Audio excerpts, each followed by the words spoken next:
तो फाइनली हम आ गए हैं आज अपने लास्ट टॉपिक की तरफ, लास्ट पार्ट ऑफ स्पीच की तरफ, जो कि है प्रीपोजिशंस। यस, आज हमारा लास्ट टॉपिक है प्रीपोजिशंस।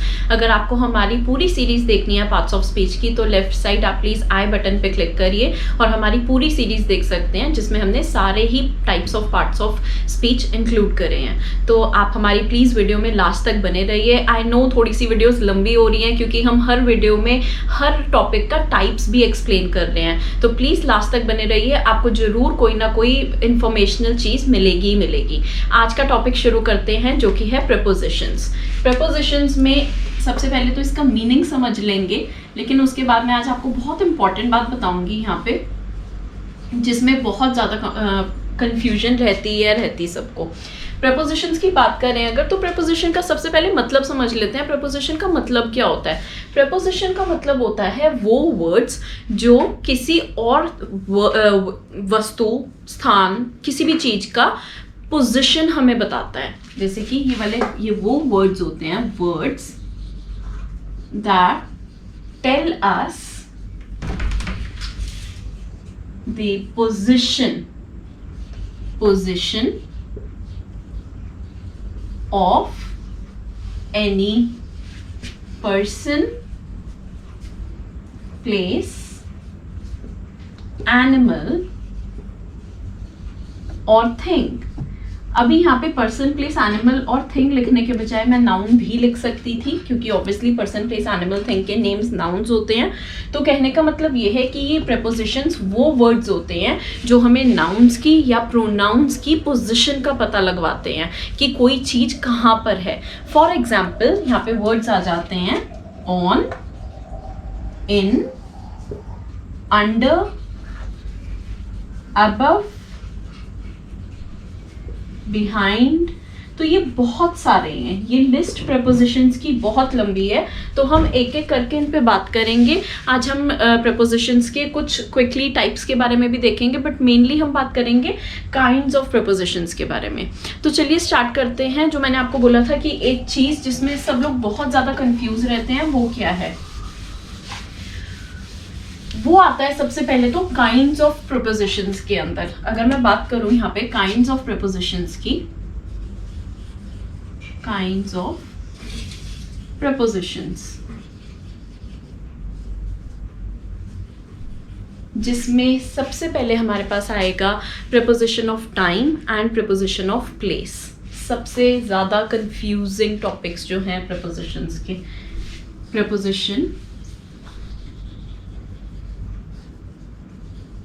ऑफ टाइम मैं इस साइड लिख रही हूँ, और ये मैं आपको दोनों ही कंपेयर करके बताती हुई चलूंगी, जिससे आपको समझना बहुत इजी रहेगा। यहाँ पे मैं लिख रही हूँ प्रीपोजिशन ऑफ प्लेस।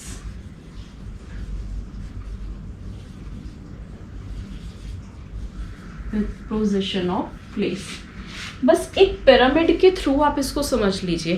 पिरामिड के थ्रू कैसे? मैं यहाँ पे एक पिरामिड बना रही हूँ। एक्चुअली थोड़ा सा बड़ा बना देती हूँ कि आपको समझना और इजी रहेगा।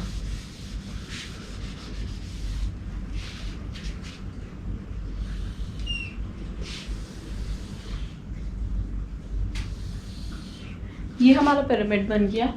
हाँ, ये ऑपोजिट बनाया मैंने, ऑपोजिट पिरामिड। इसका मैं आपको रीजन बताऊंगी क्यों। सबसे ऊपर हम लिख रहे हैं इन, उसके बाद हम यहाँ पे लिख रहे हैं ऑन, और यहाँ पर हम लिख रहे हैं एट। अब मैं इनको ऊपर नीचे कहीं और भी लिख सकती थी। मैंने सबसे ऊपर इन, बीच में ऑन और सबसे नीचे एट क्यों लिखा? और अब रीजन आता है कि ये वाला पिरामिड मैंने उल्टा क्यों बनाया। इसका रीजन है, जो इन होता है वो यूज होता है बहुत बड़ी बड़ी जगहों पे, चाहे वो टाइम की बात हो, चाहे वो प्लेस की बात हो। जो बहुत बड़ी बड़ी जगहें हो गई, जैसे कि सेंचुरीज की बात कर रहे हैं हम, बहुत पूरी सेंचुरी होती है, एक 100 ईयर्स की सेंचुरी होती है, तो बड़ा टाइम हो गया। सेम प्लेस की बात करें तो बड़ी जगह पे इन यूज होता है, जैसे कि कंट्री की बात हो रही है, पूरी कंट्री की बात हो रही है, तो क्योंकि ये इन बड़ी बड़ी जगहों पे यूज होता है, इसलिए हमने इसको सबसे ऊपर बड़े वाले बॉक्स में रखा है। उसके बाद ऑन की बात करेंगे तो ऑन उससे कम स्मॉलर प्लेसेस पे यूज होता है। जैसे कि अगर टाइम की बात करेंगे तो यहाँ पे आ जाता है जैसे डेज की बात करना या वीकेंड्स की बात करना, और यहीं पे अगर प्लेस में जाएंगे तो ऑन इनसे कम छोटी जगहों पे यूज होता है। जैसे कि हम अगर बात करेंगे किसी स्ट्रीट की बात करना, कि मैं किसी सड़क पे थी, कौन सी सड़क थी उसका नाम हो सकता है। तो क्योंकि ये ऐसे धीरे धीरे घटते जाते हैं और एट तो बहुत ही छोटी छोटी जगहों पे यूज होता है, इसलिए हमने उसको सबसे नीचे बॉटम में रखा है।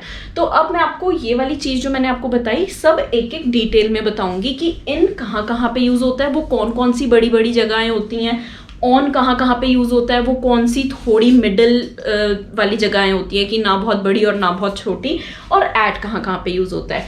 तो सबसे पहले आप ये समझ लीजिए कि preposition of time and place में ये ही तीन जो सबसे ज़्यादा इंपॉर्टेंट प्रीपोजिशंस हम हमेशा अपनी डेली लाइफ में यूज़ करते हैं, इन, ऑन एंड एट, लेकिन इनमें सबसे ज़्यादा कंफ्यूज भी रहते हैं।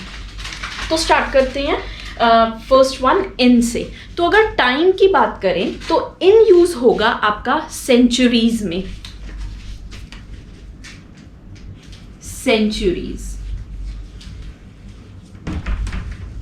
सेंचुरीज जैसे कि हो गई द 1800s, पूरी सेंचुरी थी 1800 की, जब 1800 ईस्वी का टाइम था, वो वाला पूरा 100 ईयर्स का टाइम हो गया सेंचुरी। तो अगर आपको सेंटेंस बनाना होगा यहाँ पे, अब अगर आप कोई ऐसा सेंटेंस कभी बात करते हो कि my grandfather has lived in 1800 century, तो वहाँ पे हम इन का यूज करते हैं। My grandfather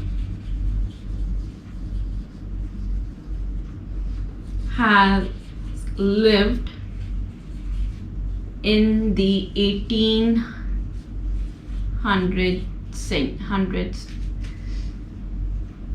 century। तो आप देखो यहाँ पे, अब हमें यहाँ पे कोई कंफ्यूजन नहीं हुई कि हमें यहाँ पे इन लगाना चाहिए, एट लगाना चाहिए, ऑन लगाना चाहिए। बहुत क्लियर है, जब आप कोई सेंचुरीज की बात कर रहे हो, बहुत बड़ा ईयर गैप की बात कर रहे हो, टाइम की बात कर रहे हो, तब वहाँ पे हम इन लगाते हैं। ये हो गया इन का फर्स्ट यूज। सेकेंड यूज इनका क्या है? सेकेंड यूज इनका होता है जब हम डिकेड्स की बात कर रहे हैं। अगेन डिकेड भी क्या होते हैं? डिकेड होता है 10 साल का एक टाइम, 10 साल का, तो वहां पर भी हम इन का यूज करते हैं।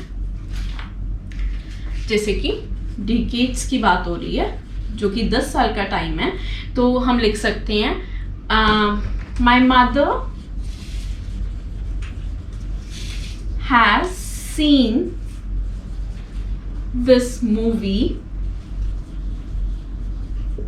इन हर 80s, कि अपने 80s के टाइम पे मेरी मम्मा ने ये मूवी देखी थी। तो हमने यहाँ पे फिर से इन का यूज किया, क्योंकि अब हम फिर से बहुत लंबे समय की बात कर रहे हैं, 10 साल, डिकेड की बात हो रही है, 10 साल का बहुत लंबा टाइम होता है, इसीलिए हमने वापस से यहाँ पे इन का यूज किया। दो यूजेस क्लियर हो गए इनके, या तो सेंचुरीज की बात हो रही है या फिर डिकेड्स की बात हो रही है। आगे चलेंगे, अगर ईयर्स की बात भी हो रही है, जैसे कि 1 साल की बात हो रही है, तब भी हम इनका यूज ही करेंगे। अगर ईयर की बात हो रही है,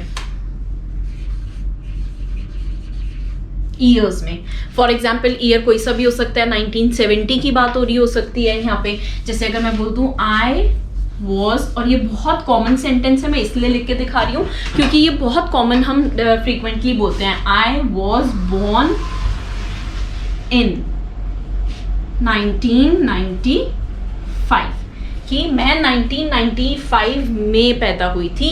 इन आएगा यहाँ पे फिर से, क्योंकि फिर से हम ईयर की बात कर रहे हैं, पूरे साल का एक 365 डेज का इतना लंबा ईयर होता है। इसके बाद हम चलेंगे, हम आएंगे मंथ्स की तरफ। मंथ के टाइम पे भी हम यहाँ पे इनका यूज ही करेंगे। जैसे कि जून, जुलाई, कोई काम जून में हुआ, कोई काम जुलाई में हुआ। अगर मैं आपको यहाँ पे बोलूँ कि यहाँ पे हम बात कर रहे हैं अब मंथ्स की, जहाँ पे फिर से इन लगेगा, तो सेंटेंस के लिए मैं यहाँ पे लिख दूंगी कि वी विजिटेड पेरिस इन जून। फिर से हम यहाँ पे जून लगाने के लिए मंथ यूज करने से पहले इन का यूज कर रहे हैं कि हम पेरिस गए थे जून में, तो यहाँ पे फिर से हमने किसका यूज किया, इन का यूज किया। फाइनली बात करेंगे, अब आ जाएंगे कि इन का यूज पोजीशन यहाँ पे प्लेस के लिए कैसे होता है, प्रपोजिशन ऑफ प्लेस में कैसे होता है। तो ये सारी तो बात करी हमने, चाहे हमने सेंचुरीज की बात करी, चाहे डिकेड्स की बात की, चाहे ईयर्स की करी, चाहे मंथ की, लेकिन हर टाइम वहां पे टाइम की बात हो रही थी, कब की बात है। अब इनका यूज प्लेस में कैसे होता है ये देखेंगे। इससे पहले मैं आपको यहाँ पे एक शॉर्ट में दोबारा से लिख देती हूँ कि हमने इनका यूज कहाँ कहाँ किया। हमने इनका यूज किया सेंचुरीज के लिए, सेंचुरीज के लिए, हमने इनका यूज किया डिकेड्स के लिए, उसके बाद हमने इनका यूज किया ईयर्स के लिए, नेक्स्ट हमने यूज किया मंथ्स के लिए। तो जब भी आप कभी टाइम की बात करें और आपने इन लगाना है तो आपने कंफ्यूज नहीं होना, बहुत सिंपल है। आप टाइम की बात करते हुए इन का use centuries, decades, years and months में लगाएंगे। अब बात करते हैं प्लेस की। तो यहाँ पे भी फिर से हम बड़ी बड़ी जगहों की बात करेंगे, जैसे कि कंट्री की बात हो रही है, पूरी कंट्री की बात हो रही है। तो पूरी कंट्री की बात करने के लिए मैं यहाँ पे लिख दूंगी माई relatives live in England। और ये काफी कॉमन सेंटेंस भी है, हम लोगों में से बहुत लोगों के रिलेटिव्स बाहर किसी कंट्री में रहते होते हैं, be it Australia, be it US, be it Canada, तो कोई भी कंट्री हो सकती है। तो वहां पे जब आप इंग्लैंड की बात, बेसिकली किसी कंट्री की बात कर रहे हो, तब आप वहां पर इन का यूज करोगे, माई रिलेटिव्स लिव इन इंग्लैंड, क्योंकि वापस वो पूरी कंट्री की बात हो रही है, पूरी इतनी बड़ी कंट्री की बात हो रही है। तो फर्स्ट यूज हो गया यहाँ पे कंट्री। सेकेंड यूज आएगा यहाँ पे सिटी का। दोबारा से अब यहाँ पे सिटी की बात करेंगे, जहां पे आप इन लगाएंगे, city. For example London, London of course England में एक सिटी है, तो वहां की बात करेंगे तो हम यहाँ पे लिखेंगे, एग्जाम्पल हो जाएगा they are living in London from past many years, कि वो लोग लंदन में काफी सालों से रह रहे हैं। They are living in London. Again यहाँ पे ऑन लंदन, एट लंदन कुछ भी नहीं आएगा, सिर्फ इन लंदन आएगा। तो ये हो गया सिटी की बात कर रहे हैं जब, तब भी इनका यूज कर रहे हैं। इसके बाद बात करेंगे और कहाँ पे इनका यूज होगा, नेबरहुड की बात की जाए अगर, नेबरहुड जैसे कि अब यहाँ पे एक लंदन के नेबरहुड में एक प्लेस हो गई चाइना टाउन। तो बेसिकली अगर नेबरहुड की बात करेंगे यहाँ पे,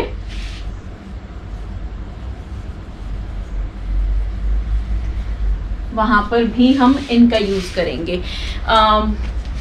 I have some friends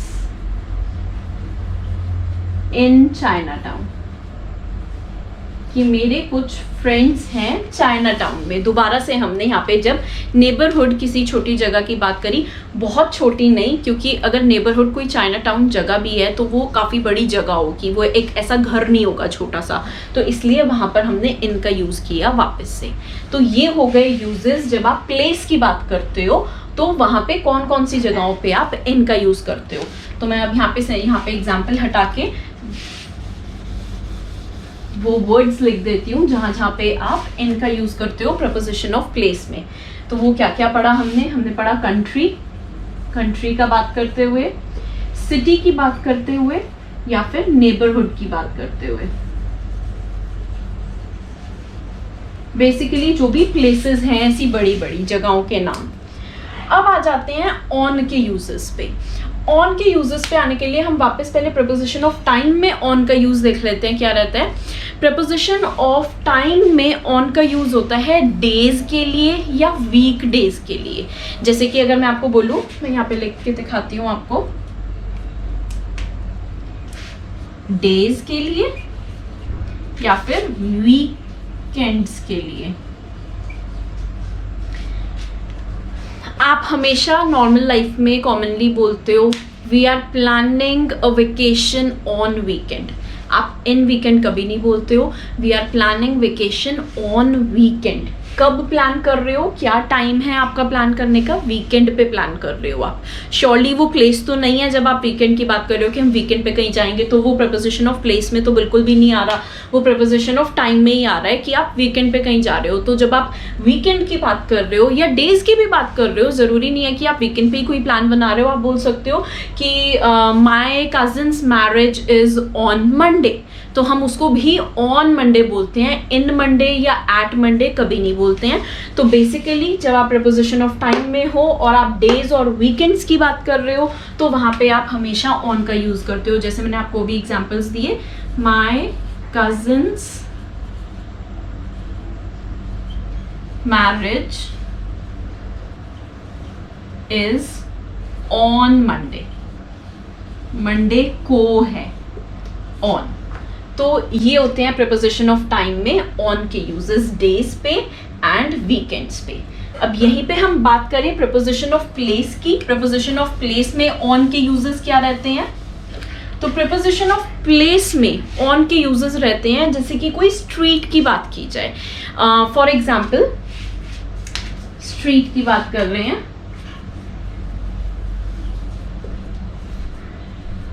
there is a bakery on Oxford Street, कि जो ऑक्सफोर्ड स्ट्रीट है वहां पर एक बेकरी है। ऑन, वापस से ऑन का यूज किया है यहाँ पे। तो अब आप देखो कि हम जब इन से नीचे आ गए, ऑन पे आ गए, तो अब हमारी प्लेसेस कैसे हो गई हैं, प्लेसेस या फिर हमारा टाइम कैसा हो गया है, इन वाले टाइम से कम हो गया है। जैसे सेंचुरी बहुत बड़ी, डिकेड्स बहुत बड़े, मंथ भी एक महीने का, लेकिन डेज और वीकेंड्स तो बिल्कुल ही एक एक दो दो दिन पे आ गए हम। तो इसलिए अब हम वहाँ पे जो इसका अब पैरामीटर छोटा हो गया है, ऑन का पैरामीटर छोटा है। सेम वे जब हम स्ट्रीट की बात कर रहे थे, कहाँ तो हम इन यूज करते हुए कंट्रीज की, सिटीज की बात कर रहे थे, बट अब ऑन का पैरामीटर छोटा हो गया है, तो हम यहाँ पर अब स्ट्रीट्स की बात पे आ गए हैं बिल्कुल ही, कि अपने शहर में हम किसी गली मोहल्ले में घूमना हो गया जैसे। तो स्ट्रीट की बात कर रहे हैं, तो there is a bakery on Oxford Street. तो यहाँ पे हमने ऑन का यूज किया जब हम किसी स्ट्रीट की बात कर रहे हैं। तो ये बेसिक सा एग्जाम्पल हो गया प्रपोजिशन ऑफ प्लेस के लिए यहाँ पे। तो ये स्ट्रीट्स के लिए यूज किया जा रहा है बेसिकली, या कुछ ऐसी छोटी छोटी जगहों के लिए। एग्जाम्पल मैंने आपको दिया जैसे कि स्ट्रीट्स के लिए यूज होता है। अब आ जाते हैं हम फाइनली एट की तरफ। एट में अब प्रपोजिशन ऑफ टाइम में आते हैं। पहले तो प्रपोजिशन ऑफ टाइम में एट का कहाँ पे यूज है? प्रपोजिशन ऑफ टाइम में एट का यूज होता है आवर्स के लिए, लाइक पर्टिकुलर टाइम बताने के लिए, लाइक 7 AM 12 o'clock। जब आप पर्टिकुलर आवर्स या टाइम की बात करते हो, टाइम मैं यहाँ पे नहीं लिखूंगी क्योंकि हम ऑलरेडी प्रपोजिशन ऑफ टाइम पढ़ रहे हैं, तो आप कंफ्यूज हो जाओगे यहाँ पे। तो मैं यहाँ पे आवर्स जरूर लिख रही हूँ। ये एट के लिए है, ये ऑन के लिए है, और ये फर्स्ट वाला आपका हो गया इन के लिए, राइट। सो यहाँ पे जब हम आवर्स की बात कर रहे हैं, तो यहाँ पे एग्जाम्पल हो जाएगा my friend will arrive at 8 PM। तो यहाँ पे हमने पर्टिकुलर टाइम बताया जब कि कितने बजे आ रही है, कितने घंटे पे आ रही है, या कोई टाइम बताया, तब हमने यहाँ पे लिखा at 8 PM। तो ये आवर्स के लिए हम एट लगा रहे हैं। तो ये देखो अब हमने कहाँ से शुरू किया था? सेंचुरीज, बहुत बड़ा एक मतलब 100 ईयर्स का टाइम ले लिया। सेंचुरीज, डिकेड्स, ईयर्स, मंथ्स हमने सब कंबाइन कर दिया फर्स्ट पार्ट में इन। सेकेंड में जब हम ऑन में आए, इसका पैरामीटर छोटे करते हुए हमने वहाँ पे सिर्फ डेज एंड वीकेंड्स रखे, और फाइनली एट पे आते आते जब पैरामीटर बिल्कुल ही कम हो गया, तब हमने वहाँ पे सिर्फ हम घंटों की बात करने पे आ गए, तो और वहाँ पे हमने लगा दिया एट। ऐसी बात करेंगे अब हम प्रपोजिशन ऑफ प्लेस के लिए, वहाँ पे भी एट का क्या क्या यूज होगा। तो preposition ऑफ प्लेस के लिए एट का यूज होता है पर्टिकुलर एड्रेसेस के लिए, जैसे कि आप किसी स्पेसिफिक लोकेशन की बात करते हो। बहुत कॉमन सा एग्जांपल है इसमें, कई बार आपके फ्रेंड्स आपको कॉल करते हैं कि या आपके पेरेंट्स बाहर होते हैं, आप घर पे होते हो, एक्चुअली उनको डाउट होता है कि आप घर पे हो या नहीं हो, तो वो पूछ लेते हैं कि कहाँ पर है, तो आप बोलते हो कि आई एम एट होम, कि मैं घर पर हूँ, तो आप वहाँ पे एट का यूज करते हैं, ऑन का यूज नहीं करते हैं। आप क्या लिखते हैं, आई एम एट होम। तो होम क्योंकि स्ट्रीट से भी कम हो गया ना, यहाँ पे स्ट्रीट तक पैरामीटर रहा तो ऑन पे रहे हम। अब एक गली में एक घर होना और पैरामीटर कम हो गया, तो वहां पर हमने लगा दिया at, I am at home, मैं घर पर हूँ। एट बन जाता है आपका यहाँ पे प्रपोजिशन ऑफ प्लेस। तो ये हो गए आपके पर्टिकुलर एड्रेस की बात हो रही है। जब कोई पर्टिकुलर एड्रेस भी हो सकता है यहाँ पे, जैसे कि एग्जाम्पल शी लिव्स एट, आप जैसे सपोज किसी को किसी और का एड्रेस दे रहे हो तो आप वहां पे बोल सकते हो she lives at and then उसका एड्रेस लिख सकते हो एट 57 स्ट्रीट लंदन इंग्लैंड, कुछ भी ऐसा करके, मतलब जो भी एड्रेस आप देना चाहते हो तो आप बोल सकते हो शी लिव्स एट, क्योंकि आप पर्टिकुलर एड्रेस की बात कर रहे हो वहां पे, तो हमने लिखा शी लिव्स एट, यहाँ पे एट का यूज किया। तो ये हो गए आपके फाइनली एट के यूजेस प्रपोजिशन ऑफ प्लेस में। तो हमने प्रपोजिशन ऑफ प्लेस में क्या यूजेस की कहाँ पे यूज किया एट, हमने यूज किया एट एड्रेस पे या फिर स्पेसिफिक लोकेशन पे, एड्रेस पे के लिए या फिर स्पेसिफिक लोकेशन। फॉर एग्जाम्पल हमने बोला at home, I am at home, तो आपने स्पेसिफिक लोकेशन बताई। तो यहां पे कंप्लीट हो जाते हैं हमारे preposition of time and preposition of place. I hope, क्योंकि ये इसमें कंफ्यूजन इसलिए रहती है क्योंकि दोनों में ही इन भी यूज होता है, ऑन भी यूज होता है एंड एट भी यूज होता है, तो इसलिए कंफ्यूजन हो जाती है कि टाइम में भी इन यूज हो रहा है, प्लेस में भी इन यूज हो रहा है, तो डिफरेंस क्या है। तो आई होप इसके थ्रू आज आपको ये अच्छे से क्लियर हो गया होगा। इसके बाद हम चलते हैं अपने नेक्स्ट प्रपोजिशन की तरफ।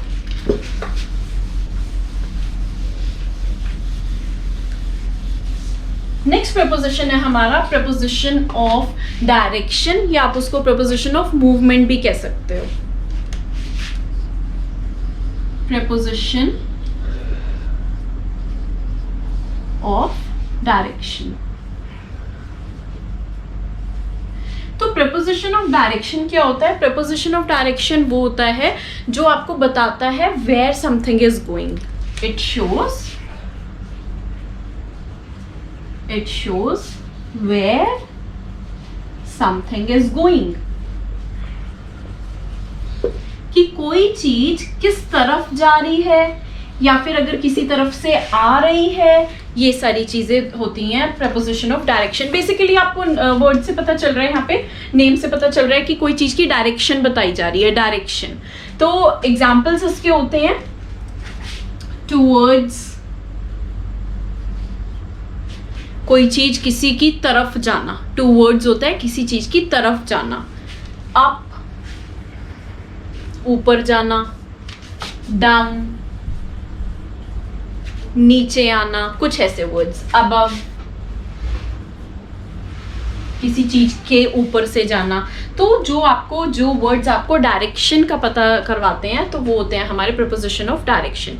फॉर एग्जाम्पल मैं आपको बताती हूँ, अबव का यूज कर लेते हैं हम सेंटेंस में, तो सेंटेंस बन जाएगा the milk is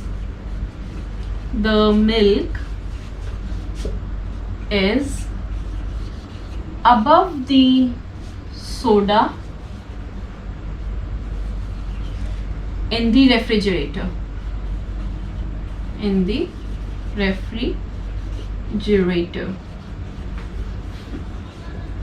refrigerator of course fridge होता है आपका। The milk is above the soda in the refrigerator. अब यहाँ पर हमारा प्रपोजिशन श्योरली अबव है। अब इसी अबव वर्ड की वजह से ही हमें एक्चुअल में पता चल रहा है कि मिल्क की पोजीशन क्या है फ्रिज में। तो हमें पता चला कि ठीक है, मिल्क जो है वो सोडा के अबव यानी कि ऊपर रखा हुआ है। तो ये आपको डायरेक्शन पता चली कि मिल्क कहाँ पर है, फ्रिज में एक्चुअली। तो ये वाले वर्ड्स हो जाते हैं आपके प्रपोजिशन ऑफ डायरेक्शन। और एग्जाम्पल देख लेते हैं, जैसे कि अमंग। अमंग की बात करें तो अमंग का मीनिंग क्या होता है, like among all, with in a group, पूरे ग्रुप में से जब आप किसी एक की बात कर रहे हो। Example, my brother stood first among his group, कि अपने पूरे ग्रुप में मेरा भाई फर्स्ट आया है, अमंग हिज ग्रुप। तो जब हमने बात करी कि विद इन अ ग्रुप में से जब एक की बात करी जाती है, अमंग का यूज हो रहा है। नेक्स्ट यहाँ पे हो जाता है बिसाइड। बिसाइड भी आपको एक तरह का डायरेक्शन दिखा देता है कि कोई इंसान कहाँ खड़ा है। बिसाइड का मतलब हो गया नेक्स्ट टू। एग्जाम्पल मैं आपको बोलूँ कि my sister is standing beside me, मतलब कि मेरे बराबर में ही खड़ी है, तो आपको पता चला कि वो कहाँ पर खड़ी है, एक्चुअल में मेरे बराबर में ही खड़ी है, दैट मीन्स नेक्स्ट टू। ये हो गए हमारे प्रपोजिशन ऑफ डायरेक्शन। इसके बाद हम चलेंगे अपने नेक्स्ट प्रपोजिशन की तरफ। नेक्स्ट प्रपोजिशन का नाम आपने शायद थोड़ा कम सुना होगा, लेकिन आपने उसके यूजेस जरूर सुने होंगे, जिसका नाम है preposition of special relationship. Preposition of special relationship. ये वाला आपको प्रपोजिशन कुछ एडवर्ब की तरह लगने वाला है। रीज़न बताती हूँ क्यों, क्योंकि यहाँ पे हम किसी ना किसी तरह से चीज़ों में रिलेशनशिप जोड़ देते हैं। तो ये बेसिकली वहाँ पे डील करता है जहाँ पे बताया जाता है कि सब्जेक्ट कहाँ पर है। It deals with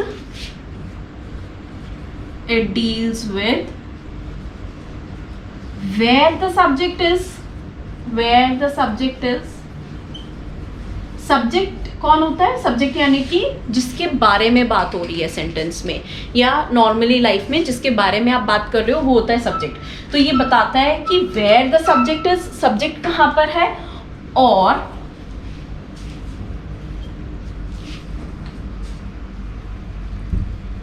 where the work is done, या फिर कहाँ पर, कौन सी जगह पर कोई काम किया गया है। तो ये दोनों बातें आती हैं प्रपोजिशन ऑफ स्पेशल रिलेशनशिप में। अब यही तो हम एडवर्ब्स में बता रहे थे। एडवर्ब ऑफ प्लेस भी तो यही था कि जिसमें बताया जाता था कि कोई काम कहाँ पे हुआ है, किस जगह हुआ है। तो ये सेम ही होते हैं। एडवर्ब ऑफ प्लेस और प्रपोजिशन ऑफ स्पेशल रिलेशनशिप के जो वर्ड्स भी होते हैं वो भी बिल्कुल सेम मिलेंगे आपको। एग्जाम्पल मैं आपको दे देती हूँ। जैसे मैं आपको लिख दूँ, right your name above the line. Right your name above the line, कि अपना नाम लाइन के ऊपर लिखो, above। तो आपको यहाँ पे प्लेस पता चली ना कि कहाँ पे लिखना है, above लिखना है, ऊपर लिखना है। तो यही यहाँ पे बोल रहे थे हम कि ये डील करते हैं with where the subject is और where the work is done, कि कहाँ पे करना है। where का आंसर ढूंढते हैं यहाँ पे हम। तो हमें आंसर मिला कहाँ पे लिखना है नाम आपने, above the line। तो above बन जाता है आपका preposition of special relationship. Basically आम भाषा में बोला जाए तो above आपका प्रपोजिशन है। एक और एग्जाम्पल देख लेते हैं। एग्जाम्पल में आपको कुछ कॉमन एग्जाम्पल्स लिख के दिखा देती हूँ यहाँ पे, और कौन कौन से होते हैं। जैसे कि across, along, ahead of, for example अगर मैं आपको बोलूँ the girl is walking ahead of the boy, लड़के से आगे चल रही है। अहेड ऑफ मीन्स लड़के से आगे चल रही है, तो बन जाता है the girl is walking ahead of the boy. तो ये हो गए आपके काइंड्स ऑफ प्रपोजिशंस यहाँ पे कंप्लीट। अब आप सोच रहे होंगे कि ये तो हमने पढ़ लिए कि ठीक है ये कुछ काइंड्स हैं, लेकिन क्या टाइप्स अलग चीज़ है? तो बेसिकली टाइप्स अलग चीज़ नहीं होती है, लेकिन मैं आपको लेकिन टाइप्स ऑफ प्रपोजिशंस में एक्चुअल में क्या चीज़ है वो मैं आपको बहुत शॉर्ट में बता देती हूँ, क्योंकि उसको डिटेल में पढ़ने जैसा कुछ नहीं है। तो यहाँ पे क्या चीज़ आएगी अब, एक होता है आपके पास सिंपल प्रपोजिशन। एक्चुअल में टाइप्स इनको बोलेंगे, अगर आप टाइप्स बोलोगे तो इनको बोलोगे। एक हो गया सिंपल, एक होता है डबल, और एक हो गया कंपाउंड, थर्ड हो गया कंपाउंड। सिंपल प्रपोजिशंस कौन कौन से प्रपोजिशन होंगे? कोई भी वो प्रपोजिशन हो सकते हैं जो बहुत सिंपल, जैसे इन, ऑन, एट, अंडर, ये सारे हो गए। जैसे in, on, at, up, of, from, under, कोई भी ये सारे जो प्रपोजिशंस होते हैं ये होते हैं, कोई भी ये जो सारे प्रपोजिशंस होते हैं ये सिंपल वाले, ये सारे होते हैं सिंपल प्रपोजिशंस। अब चलेंगे डबल प्रपोजिशंस की तरफ। तो डबल प्रपोजिशंस क्या होते हैं? जो दो वर्ड्स को जोड़ के मिलते हैं आपस में। For example with and out को जोड़ के हमने मिलाया विदाउट। लेकिन आप एक चीज का ध्यान दो, विद एंड आउट कोई भी वो नहीं है पार्ट ऑफ स्पीच, दोनों ही प्रपोजिशंस ही हैं। आपको जोड़ने यहाँ पे प्रपोजिशंस ही हैं, लेकिन जब आप दो प्रपोजिशंस को जोड़ के एक प्रपोजिशन बना रहे हो, like with and out becomes without, तो ये हो गया आपका डबल प्रपोजिशन। एक और देख लेते हैं, बहुत simple, like in and to को ऐड करके बनता है इनटू। जैसे कोई चीज किसी चीज के अंदर गिर जाना, इनटू द लेक, लेक के अंदर गिर गई कोई चीज, into. Oh on and to becomes onto, ये भी दो प्रपोजिशन जोड़ के बने। Through and out, through and out becomes throughout. Like throughout means किसी चीज, कोई काम हुआ थ्रू आउट दैट पीरियड, उस पीरियड के दौरान, दौरान हो गया थ्रू आउट। तो ये हो गए आपके डबल प्रपोजिशंस। बात करेंगे कंपाउंड प्रपोजिशंस की। कंपाउंड प्रपोजिशंस में दो या फिर तीन प्रपोजिशंस होते हैं। ये भी दो प्रपोजिशंस हैं, लेकिन ये जोड़ के एक वर्ड बना हुआ है। लेकिन यहाँ पर कंपाउंड में कौन से होते हैं? For example in spite of. In spite of का मीनिंग क्या हो गया? उसके बावजूद भी हमने अच्छा पढ़ाई की, in spite of that we failed, फिर भी हम फेल हो गए, उसके बावजूद भी हम फेल हो गए। तो यहाँ पे हमने तीन प्रपोजिशन जब इकट्ठे ऐड करके एक पूरा फ्रेज टाइप बना दिया कुछ, तो वो बन गया इन स्पाइट ऑफ, बन गया कंपाउंड प्रपोजिशन। एक और जैसे कि अकॉर्डिंग टू, ये हम बहुत ज्यादा यूज करते हैं commonly. According to the statistics, आगे कुछ भी जो भी आपने ऐड करना है, तो अकॉर्डिंग टू ये भी आपका बन जाता है कंपाउंड प्रपोजिशन। और जैसे कि होता है इन एडिशन टू, जब आप कोई चीज एक्स्ट्रा ऐड करना चाहते हैं किसी बात में, इन एडिशन टू। ये चीज़ें हम ज़्यादातर जब स्टूडेंट्स जो होते हैं वो अपना ऐसे राइटिंग वगैरह ये सब करते हैं, तो वहाँ पे ये सारे फ्रेजेस काफ़ी यूज़ होते हैं इन एडिशन टू। तो यहाँ पे जब आपने दो या तीन वर्ड्स जोड़ के अपना पूरा प्रपोजिशन बनाया, तो वो बन जाता है आपका कंपाउंड प्रपोजिशन। तो यहाँ पे हमारा आज का टॉपिक प्रपोजिशंस ख़त्म हो जाता है और हमारी पार्ट्स ऑफ स्पीच की सीरीज़ भी ख़त्म हो जाती है। अगर आपको हमारा वीडियो पसंद आया तो प्लीज़ लाइक करें, शेयर करें एंड सब्सक्राइब करें। Thank you.